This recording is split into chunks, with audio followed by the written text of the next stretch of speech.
She was lauded as Durga, equated with India, and derided a tyrant. She was revered by millions and fanatically disliked at the same time. For nearly 2 decades, Indian politics revolved around a phenomenon called Indira Gandhi.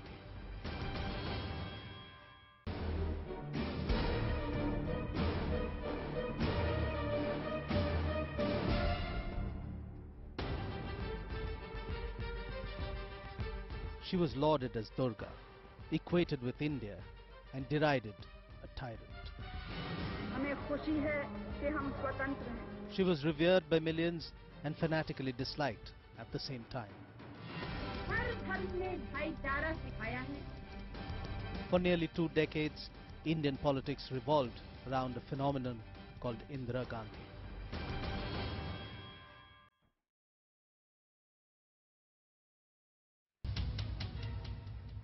I think she decimated the bureaucracy. I think she communalized politics. India is Indra, Indra is India.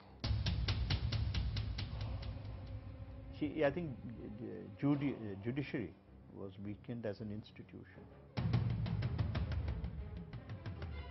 And she was a very, very human individual, very sensitive, very considerate. She was like a deity for her supporters, but she was a demon for her opponents.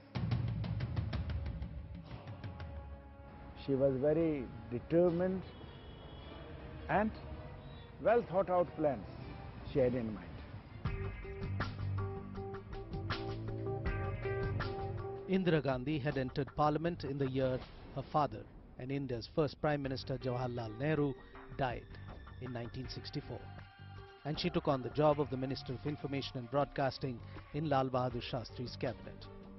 Though Indira had long been associated with politics, this was the first time that she officially became a part of the government.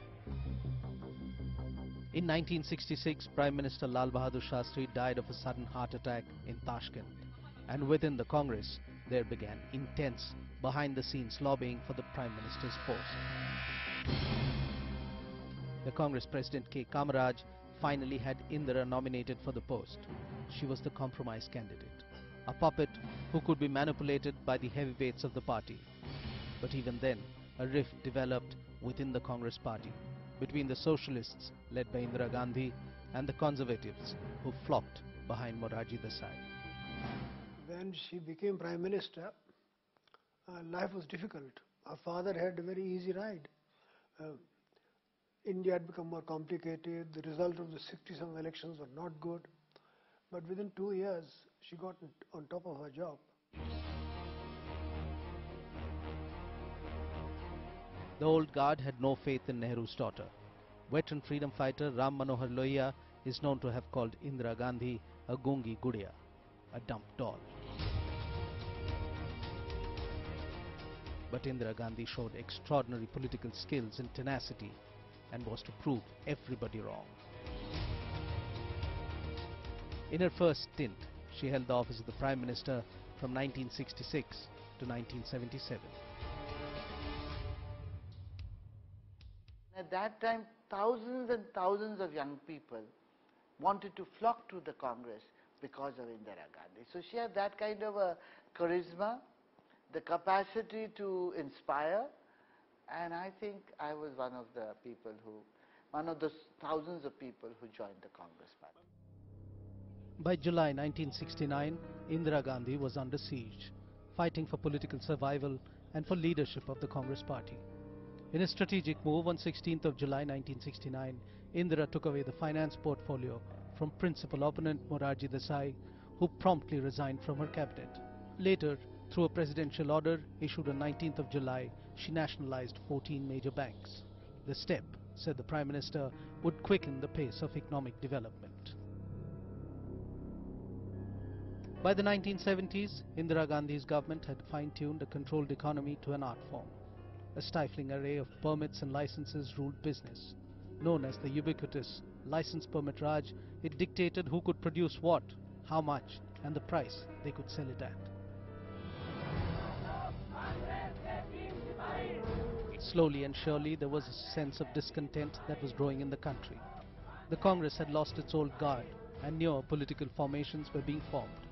Indira Gandhi had to look for ways and means to stem the tide of unpopularity. And then it was 1971, and there was the third war with Pakistan.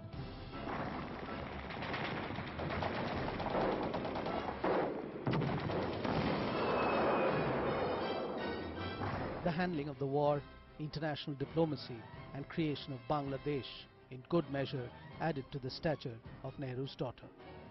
The Bangladesh war and the decisive victory of the Indian army overnight transformed Indira Gandhi into a deity. She was compared to the goddess Durga, the slayer of evil, the vanquisher of the devil. She has been lauded as a decisive leader who gave India its first nuclear explosion and divided Bangladesh and gave Pakistan a message and kept them quiet for from 1971 to about 1989. But the euphoria of war victory slowly started fading, and common people became more concerned with rising prices and stagnant growth. By 1975, India's economy was in crisis. The economic system had degenerated, inefficiency and corruption had become an inevitable byproduct of the license permit Raj. Jayaprakash Narayan called for Sampurna Kranti, total revolution. The agitation spearheaded by him was in a sense an anti-corruption crusade. The politics of Indira Gandhi was not unidimensional. It moved according to which phase of a prime ministership that we are willing to address. It was around this time too that the verdict came out in a court case against Indira Gandhi, a verdict against her that was to change the course of Indian history. Raj Narayan, the socialist candidate who stood against Indira at Raebareli in the 1971 elections, launched a case against her over election irregularity. 4 years later, at the Allahabad High Court, Justice Jagmohan Sinha was ready to deliver his judgment on 12th of June 1975. I treat every judgment and every case alike. I never thought that it was a historic judgment. Because if a judge thinks that there is a very important case, then it can sway his judgment.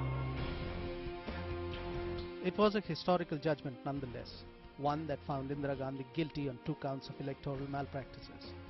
It invalidated Indira's elections and disbarred her from office for 6 years. In cities across the country, opposition parties began staging protest rallies against Mrs. Gandhi's rule. The country was coming to a standstill. Sensing the moment was right, the opposition went for the kill.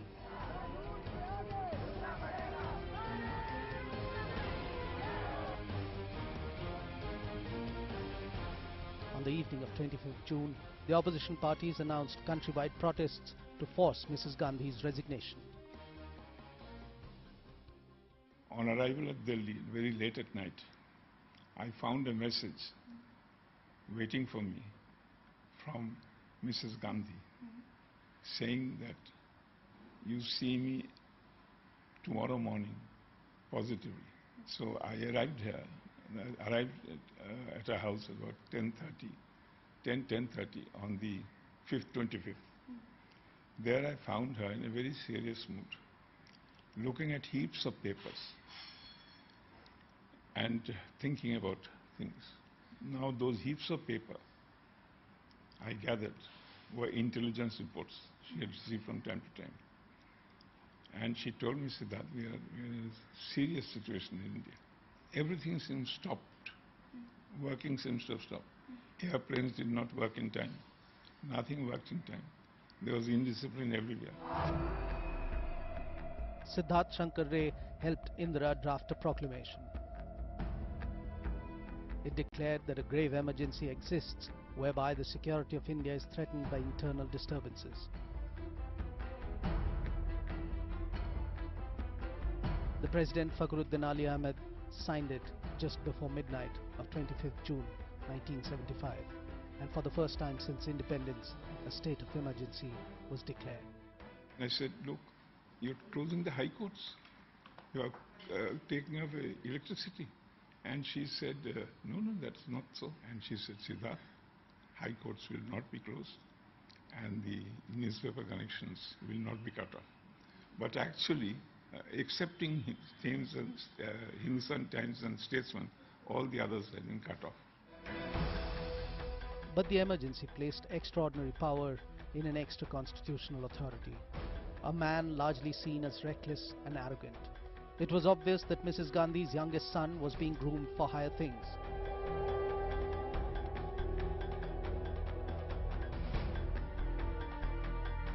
Her official blessing on Sanjay as an alternative power center was the signal for the Youth Congress Brigade to unleash what turned out to be a reign of terror. Inevitable stories of excesses began to surface.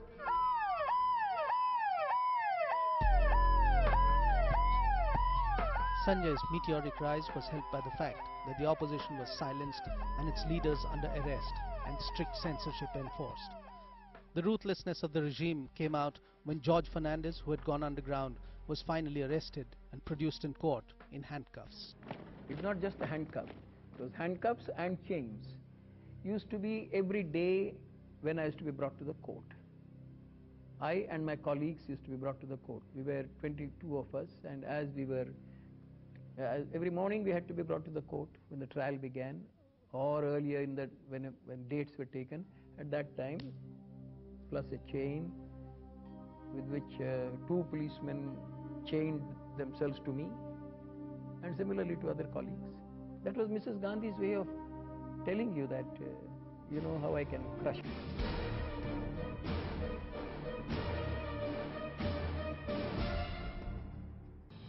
On 18th of January 1977, Mrs. Gandhi, with her instinct for the dramatic, surprised the world by making an unscheduled broadcast to the nation, announcing the end to the 19-month-long emergency. The first few months of emergency were very good. It was liked by everybody in the country and even in the abroad.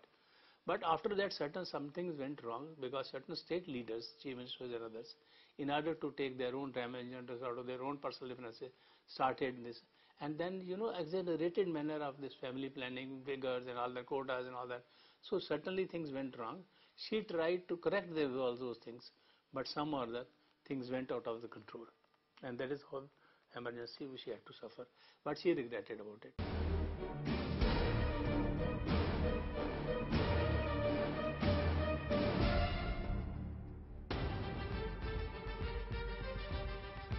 She was lauded as Durga, equated with India, and derided a tyrant. She was revered by millions and fanatically disliked at the same time. For nearly 2 decades, Indian politics revolved around a phenomenon called Indira Gandhi.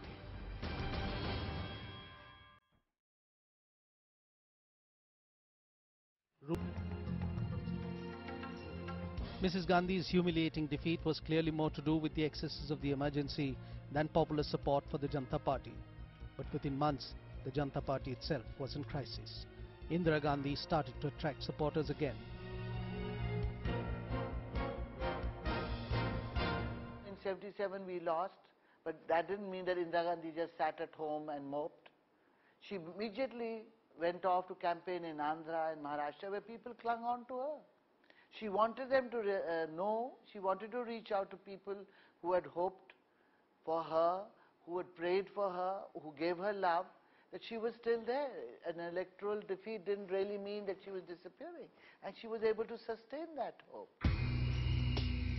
She contested and won a by-election to the Lok Sabha from Chikmagalur, an obscure constituency in Karnataka. George Fernandez actively campaigned against her. It was the night, there were lights, and I was at a certain point, and their car was going like that. And Mrs. Gandhi said, "Stop," to the driver.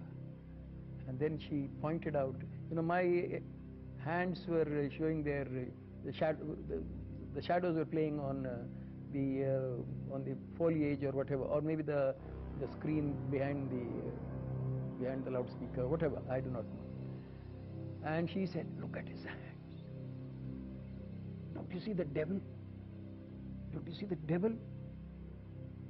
So she was so scared that there was something of the devil in me. The squabbling leaders of the Janata Party under the leadership of Morarji Desai continued to lose public support. Objection to dual membership, to the Jan Sangh constituents and their RSS connections became a serious bone of contention.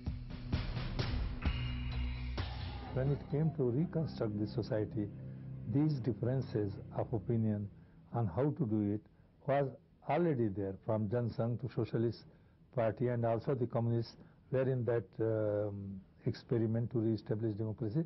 So it was obvious that there should emerge certain differences, and the Janata Party could not reconcile with the ideological differences that were inherent in the very formation of the Janata government. Two successive socialist governments collapsed, leaving the path clear for Indira Gandhi to storm back to power. And 34 months after her electoral defeat, Mrs. Gandhi was back as the Prime Minister after the 1980 elections. By June that year, her heir apparent and her youngest son, Sanjay, had died in a plane crash.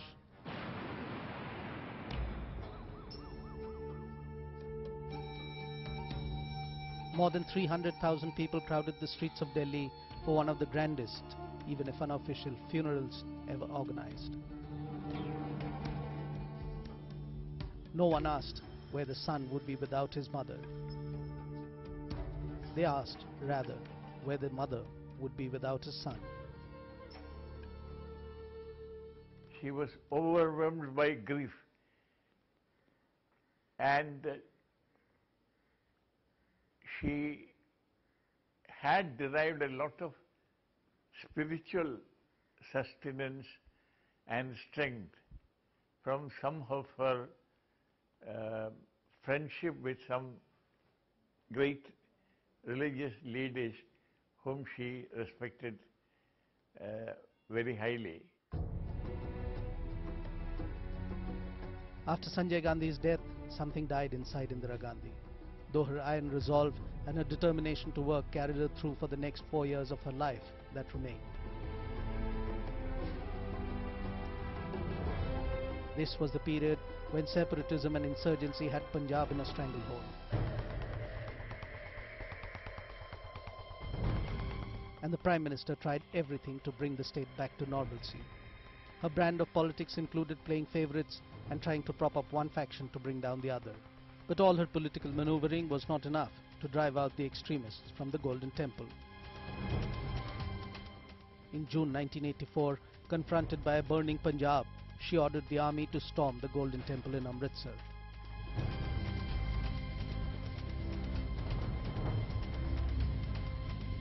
Sikhism's holiest shrine had been occupied by heavily armed separatists led by Jarnail Singh Bhindranwale. His call for Khalistan had created the most serious internal security problem since independence.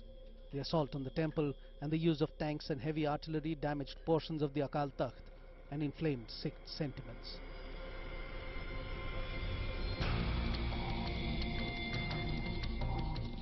The threat to the Prime Minister's life increased dramatically.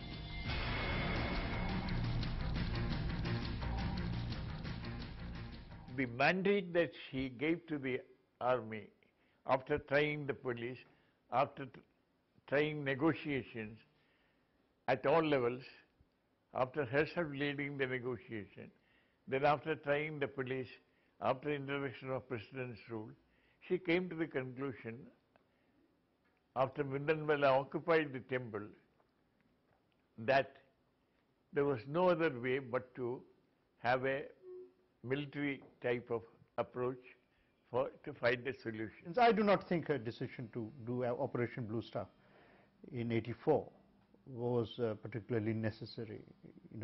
I think that was overreaction. I think Jarnail Singh Bhindranwale could have been dealt with without the symbolic and real presence of the army attacking the symbol of reverence in Sikhism. It's not well known, but after Operation Blue Star, units of the army revolted. Never before had this happened in the Indian Army, and never again, I thank God, has it happened. The repercussions were huge, huge. 31st October 1984, Mrs. Gandhi was running 15 minutes late for her appointment with British actor Peter Ustinov, who had arrived for a television interview. She stepped out from the rear of her residence and hurried down the paved path she took each day to 1 Akbar Road. She paid little heed to the 2 Sikh guards posted at the gate separating the 2 bungalows. It was 9:16 a.m. Then, before she could pass through, Sub-Inspector Byan Singh took out his pistol and fired 5 bullets into her body. From the other side of the gate, Constable Satwant Singh stepped out and emptied his Thompson carbine into the figure sprawled on the ground. I shudder to think of the moment of the 31st October 1984 when her own security guard killed her. I must say it plunged, that was the, if I may say so, that was and will remain the darkest day in the history of the country, when it plunged the entire nation into a sea of grief. She became a cult really after her assassination, which was the ultimate price. One felt suddenly there was a sense of disbelief and also a sense of great vacuum. What next? What will happen? She became much more powerful and much more respectful after her death. Before her death, I think she was hated for emergency. She was hated for all the economic bankruptcy of the country. At 2:30 p.m. on 31st October 1984, the Prime Minister of India, Indira Gandhi, was officially declared dead.